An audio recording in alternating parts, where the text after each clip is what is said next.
So thank you for taking the time out of your lives to invest in yourself.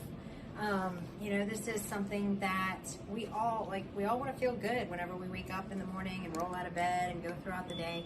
It affects all of the things of our day and of our lives. And so kudos to you for coming out and supporting yourself in that way. And hopefully you leave with more than one thing, that is applicable to you and your daily life that makes it better. So that is my hope.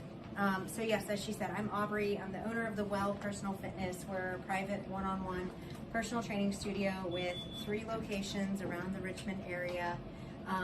By and large, if we had a niche, if you will, we're serving the older adults in our community, so 40s and up. I was just meeting with a 71-year-old woman today at our Ashland location, and she is so motivated to continue to have good quality of movement so that she can still be around for her daughter and her grandbabies and that kind of stuff. And it's inspiring. I got into business as a solopreneur 12 years ago. It was 2014. One of my first clients was 80, and I am still friends with her today. Her name is Rosie. She wouldn't mind me telling you that. And I have always looked up to this woman as someone that, Rosie, I want to be like you whenever I grow up. How do I do that? And she was into wellness in the 70s. So really somebody that I could look up to. But anyway, a little bit of background info on me.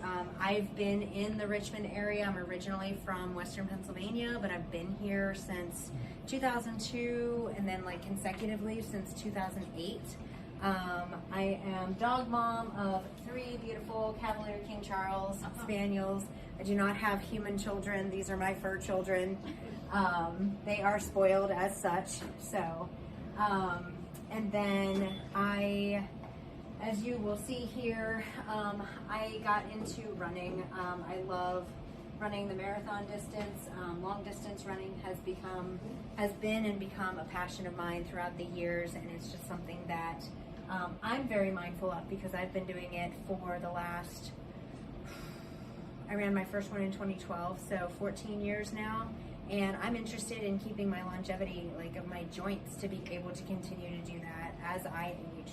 So my goals are very in line with kind of how I run the business and how we talk to our clients and all of that kind of stuff. So it feels really good to have kind of a wholehearted face front, if you will. And then a couple other things just about me. I got into wheel thrown pottery a few years ago. Just a hobby that I've really enjoyed, giving me that artistic outlet. And otherwise I'm just really big into fitness, and not fitness in the sense of rah-rah, how strong can I be or how far can I go, but how can I really improve my quality of life? How can I use it to elevate my mental and emotional capacity and, just make everything in life better. So that's what got me into business, and what gets me out of bed every day is helping people to live and move better. So questions for today for you all is what is your current experience? As I was sitting down and putting this together, I was trying to imagine who would be sitting with me today. And I wanted to ask you all, do you feel stiff, achy when you get out of bed in the morning? Show of hands on stiff or achy. Okay. Quite a number of us. Are there things that used to feel easy that don't anymore? Okay, couple of nods. Okay, cool. So I judged it kind of properly. It is common, but it's not inevitable. Okay? Part of the narrative that we're told, right, as we're aging, this is just part of getting older. This is part of, the body breaking down. And I'm not here to argue biology, right? We all know, we live and eventually, we don't. But is part of the narrative of getting older, just this like, oh, we break down, we don't feel good, and we can't do the things that we used to love to do, and where is that needle? We don't really know. Like, does it start at 40? Does it start at 30? Does it start at 50 or 70? Like, there's no real judgment there. And in changing the narrative, common doesn't mean inevitable, right? So, a little tidbit on what's actually happening. So, loss of strength, reduced mobility, decreased balance, and over time, this affects how you move and how you feel, right? This thing called sarcopenia. Anybody heard of that? Right? So, the statistics are, I'm going to read them here. Starting around age 30, individuals may lose 1 to 5% of muscle mass annually.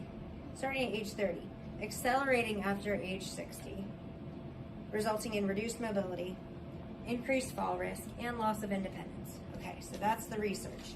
It is a diagnosable disease driven by aging, physical inactivity, poor nutrition, and hormonal changes. But it can be managed with exercise, particularly resistance training, and protein-rich nutrition. So, within that statement, it's driven by aging, physical inactivity, poor nutrition, and hormonal changes. But it can be managed with exercise, particularly resistance training, and protein-rich nutrition. So there are things that we can do to combat that, right? So symptoms with the muscle loss, with sarcopenia: weakness, reduced walking speed, taking it easier, fatigue, difficulty rising from a chair, and poor balance. So health impact, again, more not like the most positive stuff, but untreated sarcopenia leads to frailty, higher rates of hospitalization, disability, and loss of independence. So that's a big goal that a lot of people come in to see us about is, I want to stay independent. I want to stay at home. I don't want to go off somewhere. I want to be able to do the things that I want to do. The gal that I was talking with today, I was talking with another gal on the phone today. It's a busy day. And she's in her 50s. She wants to be able to get up on the surfboard with her kids that are in their 20s. And they're going to Costa Rica in August. She wants to be able to mount and get up on the board and ride a wave again. So, it's 4 months away. We'll see about, what kind of progress we can make there. But awesome to have such goals. Like, that is a quality of life thing. So, there's an image for you, if you like, on the sarcopenia. There's another one if you haven't seen this one. I feel like that one's a little bit more common. I've seen that one online some. But kind of a lateral from the side view. So the opportunity that we have in terms of reframing aging is the body can adapt at any age.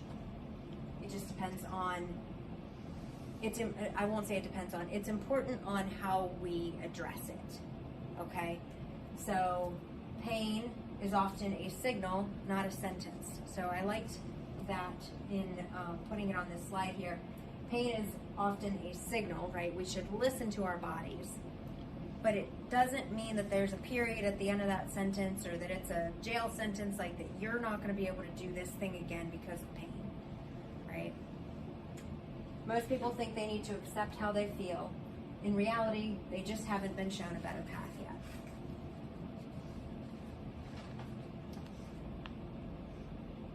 So, 4 pillars here, and many of you might have gotten this handout. If you still need one, we've got a few more up here. The 4 pillars to moving freely and without pain. We've got posture, balance, joint health, and muscle strength. I put those together. And energy. So posture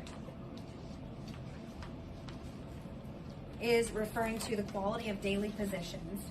This is how we move, how we walk, how we hold our body in space, how we sit, and how we sleep. Balance is a skill that can be trained. reducing our risks of falls, right? Joint health and strength, keeping our independence, ability to move well and do the things, and then energy, quality of life. What's your stamina like? What is your strength and your stamina like? So to flip the narrative from, aging is this thing, we're falling apart, to your body is incredibly responsive when you give it the right input. Okay? So with posture, this isn't necessarily stand up straight, but how you live daily. This is how I want you to think about this. So when you're sitting, like right now, and we'll go through some movement with this, as you'll see in the handouts. How are we looking at our screens? Right? Like we all have. And I always give the example, it doesn't matter if it's computer, if it's screen, if it's a book, like an old-fashioned paper book. Like, it's that posture, that position that most things are putting us in. Driving, same thing, forward head, the cumulative effect. How can we give ourselves more reminders to take the shoulders back, tuck the chin a little bit, sit up straight, deep breath. Okay. So that's an actionable there, sitting up straight. This is an image of a few various posture distortion patterns.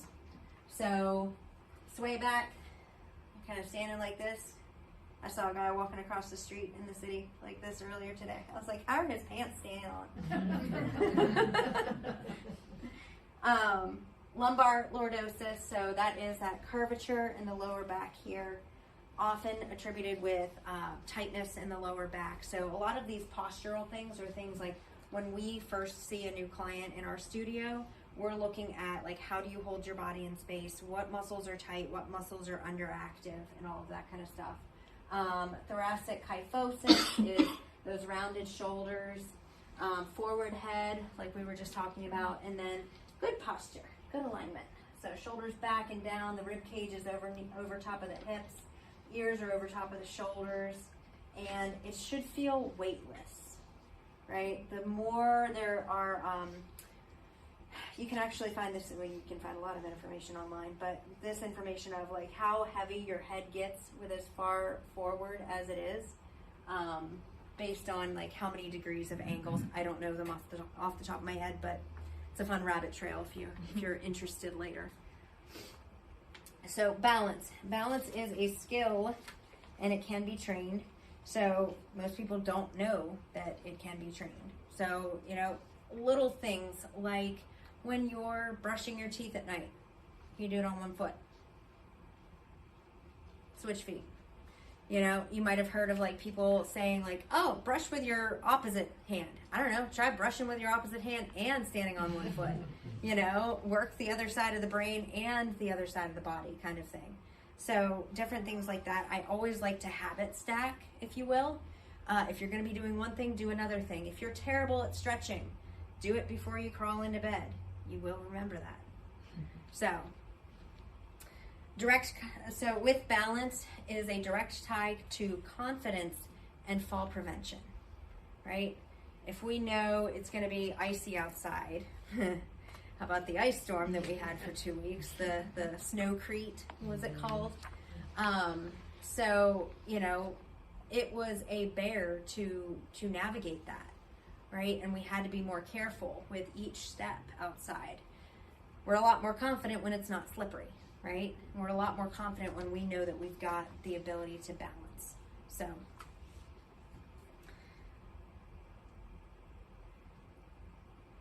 I will go through that in our movement. So joint health and muscle strength. Movement is what keeps our joints healthy. So, quote unquote, joints don't wear out. They adapt or degrade based on use. So this rusty hinge, you can kind of see it with the light in here, is an example of movement being lubrication to our joints. So, you know, it's that adage, if you've heard it, do you want to wear out or rust out? You know, I've always been a proponent of, well, I want to wear out, but, you know, I want to take a really long time to wear out. But that is the example there of joints don't wear out. They adapt or they degrade based on use. And ideally, we're using them in alignment as to how they were created. So that is a good thing to learn as to, like, with your body in particular. If you're doing some strength training, like say some squats, for example, making sure that you have the alignment for your body that doesn't create pain, doesn't create muscle imbalances and that kind of stuff. And that's where having a health coach or a trainer involved, or a coach of sorts, can be helpful. And then one more point there that I wanted to make was, I'm always making the recommendation of don't park with your joints. So as I'm standing up here and I was just doing it, I was kind of like leaning into one hip. I call that parking. Or like if you hyperextend or lock your knees, I call that parking too. So my recommendation being, don't park. Keep a slight bend in the knees. It's a slight athletic stance. It takes that tension off of your joints and puts it onto the muscles. So you get a double win. We're saving the joints and we're working the muscles. Okay? And energy, fourth pillar. Strength and stamina equals more capacity for life. Strength and stamina equals more capacity for life. So challenging the muscles with a greater stressor more than you normally do. What is strength training? What is resistance training? So an easy way to describe that is challenging the muscles with a greater stressor more than you would normally do in a controlled way, and then recover. Right? It doesn't necessarily mean I need to go to the gym, I need to get a bunch of dumbbells, I need to do this, I need to do that, I need to do that. It's just literally challenging the muscles with a greater stressor. You know, I've got gallon water jugs at home. I'm going to walk around the house with those for a minute. Just challenging my muscles with a greater stressor, right? Then muscles are stronger to manage daily movements more easily. And so I always like to tie this back to traveling, hobbies, playing with grandkids, like keeping up with the things in life that are important to us, right? Like, why do we do the things that we do? Why do we spend our time the way that we spend our time and energy? In order to do the things that are important to us, right? So, we're not just building muscles. We're building a body that supports your life.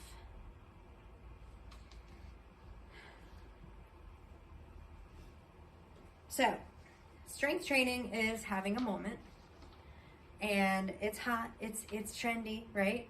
We've all been talking about it. Benefits for it are increasing bone density, okay? Increasing metabolism, giving us more energy, joint stability, better balance, more confidence in your movements, and less pain. Common concerns or fears that come up whenever strength training is addressed is, I don't want to get hurt. I don't know where to start. I'm too far out of shape. Not happening. I used to tell my dad about how much I would run, and he's like, the only reason I'm running is if somebody's chasing me. Yeah. You don't have to run, you know. But these are common concerns, and it's, again, like, if you're facing things like this, it's good to have a conversation with someone. I know that there's a health coach here, and then we're happy to discuss with you as well. So I'll put another one on the list. For women, I don't want to get bulky. That's fair. You probably won't. You know, you could lift probably pretty heavy and not bulk up. So, yeah. And so to reframe strength training as well, you don't necessarily need more intensity. You just need the right approach. So small and consistent inputs equate to big long-term changes. So the goal is consistency. Can you do something 3 times a week for 15 minutes? You'll see changes. 15 minutes. Can you do 20? If you've got it, great. 30, maybe an hour? You probably don't need an hour. You can do 30 minutes. 3 times a week. This week, next week, the following week. Maybe take a day off the 4th week, I don't know. But the goal being consistency, right? Not all now. I was like, it's not me, is it? Not everything all at once, right? But like baby pieces, baby steps, little chunks at a time. Make it manageable. Fit it into your life. Don't feel like you need to overhaul everything at once, okay? And another tip that I'll put in there too is like find something that's enjoyable, I don't know if some of you have seen another trend that I saw maybe over the past like year and a half, 2 years, was the weighted vests. It's people going out walking with the weighted vests. Again, increasing the strain on the muscles, right? And just going out and doing something that they were probably going to do anyway, walking. So, be creative with it. All right. Any questions at this point before we move to a little bit of movement? Yes, sir. You mentioned the word nutrition, high Yes. protein. Could you elaborate more on that? Yeah, absolutely. So, and this is one thing that we're usually addressing with clients that come in is, how are they eating? What are their eating habits and patterns? Are they eating, in terms of like breakfast and stuff like that? Protein requirements are different between male, female, ages, activity levels, and all of that kind of stuff. So I'm not going to get into the nitty gritty of that. And we're not registered dietitians. So I wouldn't get that technical about it. But in terms of protein, so that's going to be your meats, your fishes, your seafood, beans. If you're thinking of plant proteins, peas, chickpeas, tofu, stuff like that. So balancing out a meal with making sure that there is an adequate, I'll call it, for blanket term sake, amount of protein in each meal. Is that helpful? Yes. And I'll say too, within that, like things like pasta have protein. Look at the actual nutrition label of a food, any food, which that's kind of like a kicker there is going for non-processed things versus processed things, a lot of processed stuff. Like, yeah, you might have some sort of a nutrition label, but, if you're eating out at a restaurant, you don't get that benefit, etc. But, look at the nutrition labels, look for, what's the protein content of this? For one serving, there's 5 grams of protein. So, you'd be surprised sometimes. And things like, if you don't like meat, things like Greek yogurt or Icelandic yogurt, the skyr, those have a lot of protein in them and you can avoid meat that way. 100%. Yes. I'm a big fan of Greek yogurt. Thank you. Yes, sir. You know about stamina because you run. Yeah. But when you get older, that's one of the things you notice. You can do things, but you don't have the stamina to continue on for a length of time.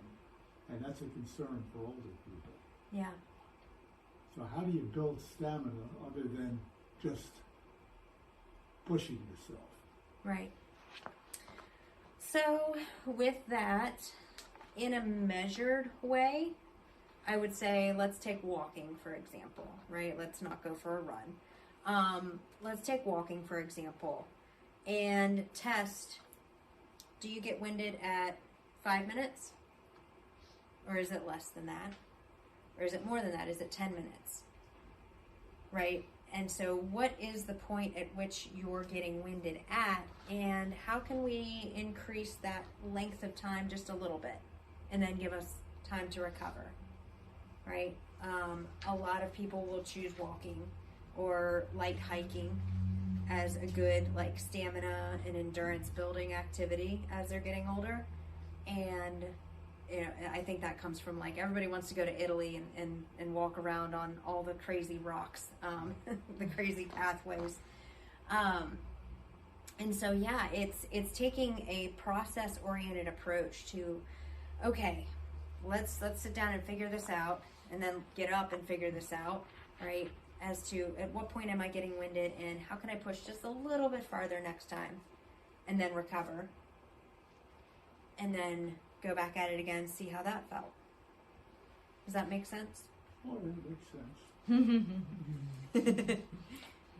So maybe breaking it up into smaller portions multiple times a day. Yes. Yeah, absolutely. Yeah. And being mindful, you know, really being mindful and honest, you know, about like, okay, like, do I need to push past this, or do I need to take a break? Right? Does that make sense? Yeah. But if you're a mile away from home, Maybe do quarter mile. Circle the Out and block back. a few times. Yeah, yeah. Hmm. Don't paint Cut it up yourself into in a smaller corner. ones. Say what? Don't paint yourself into a corner like that. No. Yeah, I've done that with long runs before, and still had to make my way back. So I try not to do that either.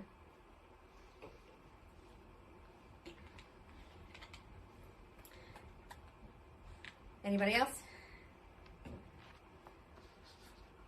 Okay, so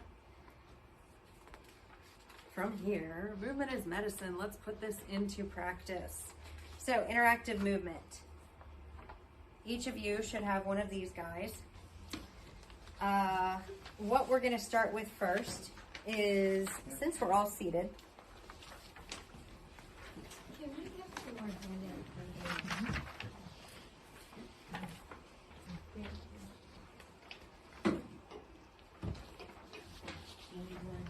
Yeah, we're sharing. Oh, no, we can share. Anyone?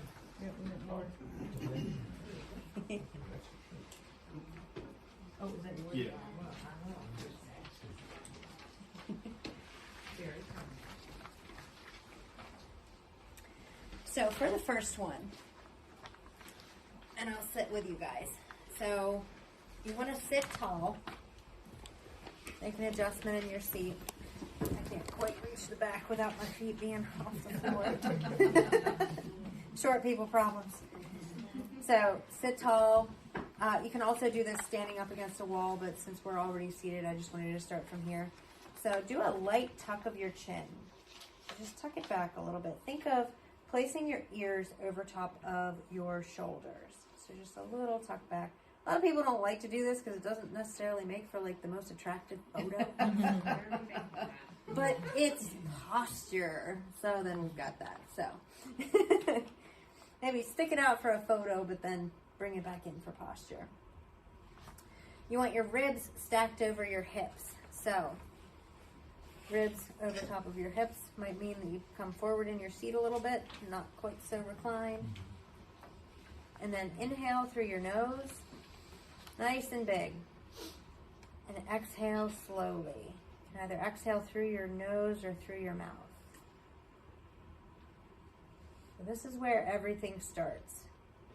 Alignment changes how your body moves and feels. So you should feel light in this position. It shouldn't feel like a whole lot of work.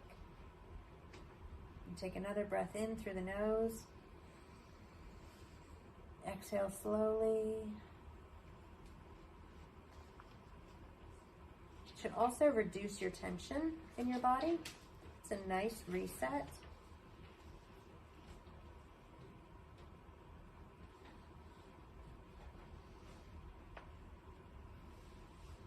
And it's also a good thing. I put this little note in here of it sets the tone for movement or exercise or resistance being safe and approachable. Let's do one more inhale and slow exhale.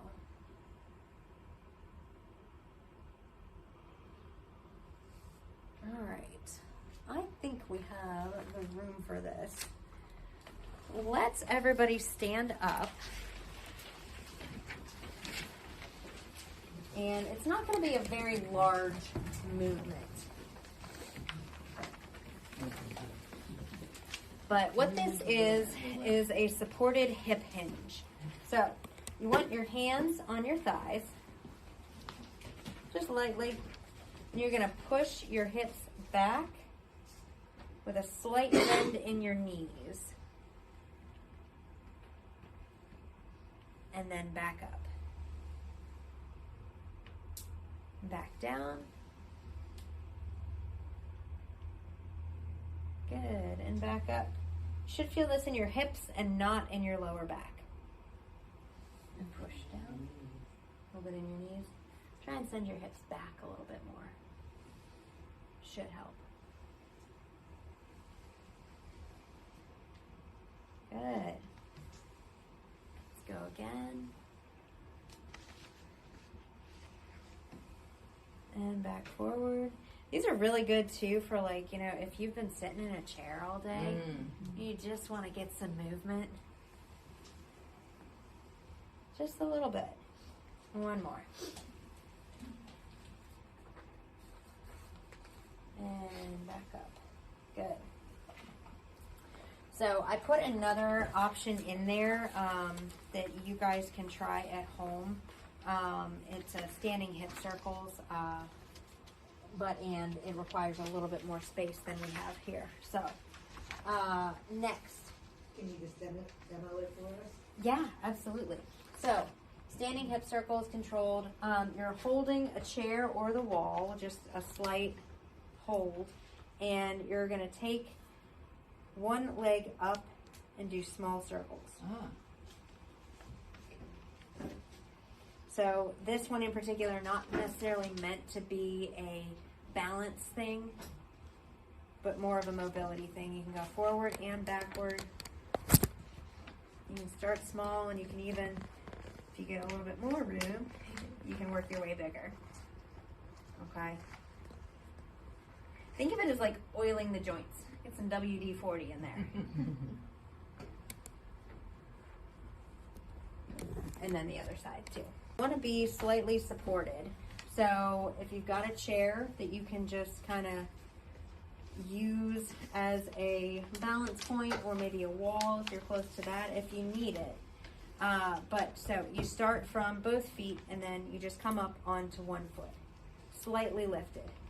Try not to hike the hip up, but keep it pretty stable so you can barely see that I'm off the ground. And you can bend at the knee. With the standing leg, here's a very good tip, is keep a slight bend in that knee. Keep it soft. And so now you're going to feel that standing leg working. So again, that whole not parking thing, right?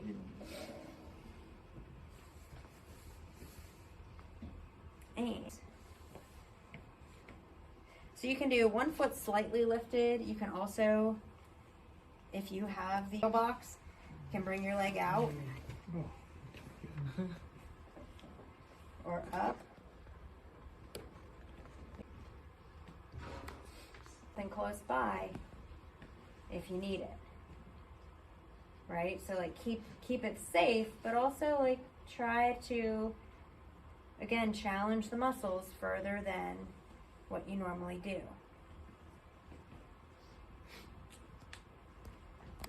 And then It helps to focus on one thing when you're doing that. So your eyes wander around or lose your eyes. 100%. Yep. That's actually a, like, kind of what we would call a progression, is if you can look around or like move your head, close your eyes. stuff like that. Yeah, yeah. But you're right. Finding a focal point and just focusing on that is super helpful. Yeah. And yeah, I have those in there as add a challenge. You know, turn your head slightly or close your eyes. That one says advanced only. Stay close to a wall. So, and I always like to add the intention of like, this is improving my balance. Like, this is why I'm doing this. So, strength. So number 4. So we did posture, number 1, pillar, hip mobility, and then balance, and now strength. So for a lower body, we're going to do a sit to stand since we all have a chair. So this is like the precursor to a quote unquote squat. Okay. So just your basic sit to stand. It's one of those things that we want to keep throughout lifetime, is to be able to get up without having to push off, right? Using just the legs to get up. So going from sitting to standing to sitting, use your legs, not momentum.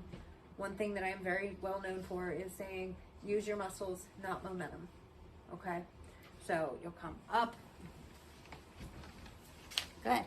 And then with control, back down. Good. Try not to plop. It's hard for me too. Good. And back down. Awesome. So I'll give you a secret here too, is if you've ever heard of people saying like, engage your core, or work your core muscles, that kind of a thing. Tighten your core, stuff like that.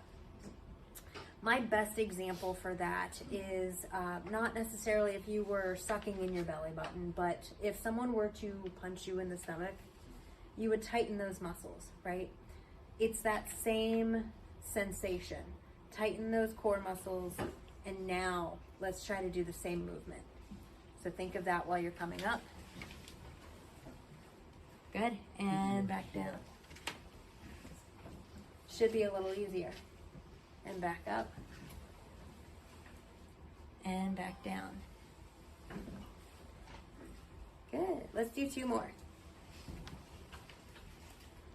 And back down. Last one. And back down. Nice.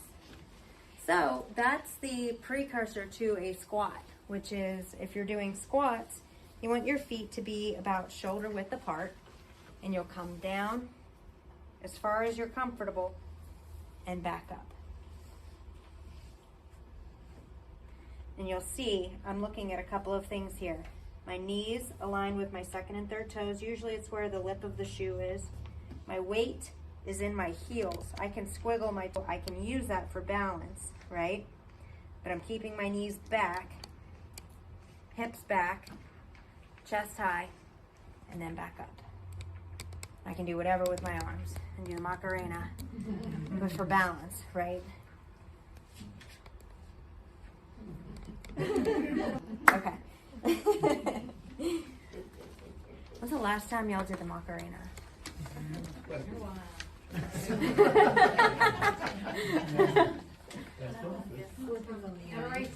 Oh, fun! That's awesome. Which one? Oh, that's awesome. That's cool. That gives me an idea. We're helping out with a 5K on Saturday. Yeah, that's a good idea. Thank you. We do that one, and we do this one, Cube shuffle. Oh, that's a good one too. Keep people loose before we start. Yeah, that's awesome. Good warm up. Okay, and so for upper body, a good one that I will demonstrate. Do you mind if I rearrange? Oh my gosh.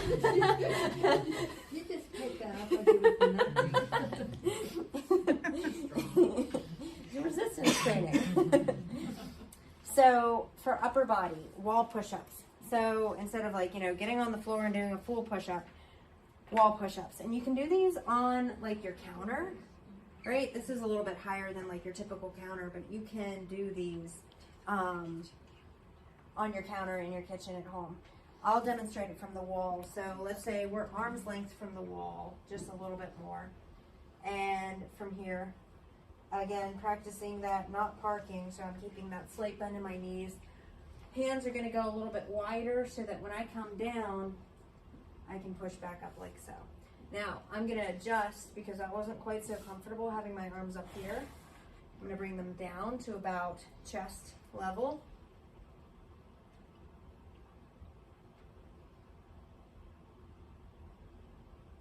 Is everybody familiar with what a plank is? So a straight line with the body from, let's call it ears to heels. So think of that from whatever position that you're doing this. So if you're on the wall, or if you're, this is just about counter height. On the counter, I would go a little bit wider than this.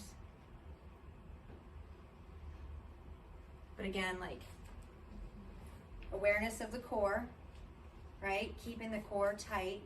You can do that even just while you're seated, while you're driving. Keep that slight tension on your core muscles. Keep them strong. And then on the countertop. So that's a good for upper body, okay? And then any carries are good. Like if you've got bags of groceries or things like that, that it can be a pain in the butt to bring in, keep doing it. I was talking with a gal, the 71-year-old that came in today, and she made me check kind of like a goal of mine. So I have stairs in my apartment, and they annoy me. So I like the idea of a flat. But she said specifically, she and her late husband had a brownstone in Short Pump, and they got all the stairs. They had an elevator too, but they had all the stairs, and they were making it a point to stay on the stairs. She's like, it keeps us young. And I was like, yeah, that's a good point. So what we don't use, we lose. So that goes for muscles, that goes for brain power, all the things. So that is the movement section. And then I did not bring spares, but let me double check. Did I put them in? Let me see if I have that in here. Band pull aparts. So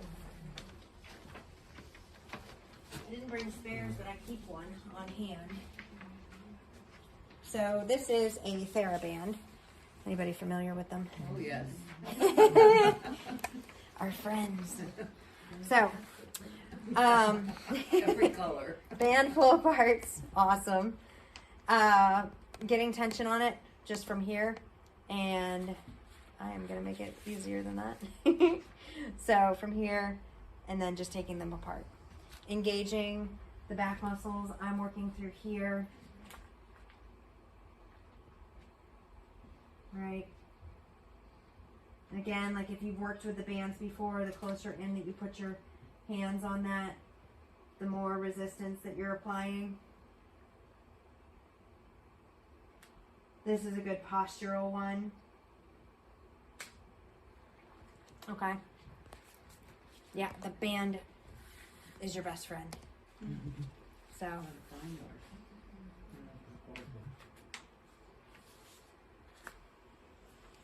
All right. Let's see if we can power this guy back up here. It's back. Oh, yay.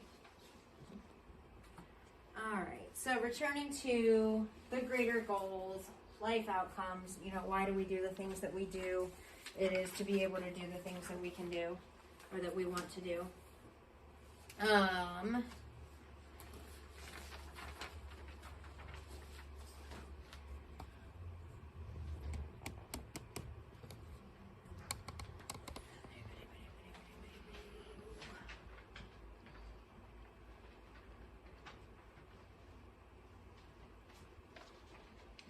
yeah, so my goal today was hopefully to inspire action for you versus pressure. And just to recap, you know, your body can adapt, and it depends on the inputs that we give it. So if you want to get stronger, if you want to build stamina, it might take smaller steps. It might take breaking it down into smaller steps and having more patience as we get older. And that doesn't mean it's not worth it, right? Doesn't mean that it's not worth doing the things to keep our quality of life, to keep our movement, quality of movement, and those kinds of things. Okay? Final message. Your body is not meant to shrink your life. You're meant to support it so that it supports you. One reflection question that I had written down for today for you all is, what's one thing that you know you need to start? It can be anything. Of course, I'm speaking as it pertains to movement. Resistance training. And then, yeah, I'm super grateful to have been here today. Thank you to Welcome MD for hosting. You guys know they're amazing for your medical optimization, all of that. And then we're here for movement, lifestyle support, anything that we can do to be a dovetail help to their work. So, thank you. And what is your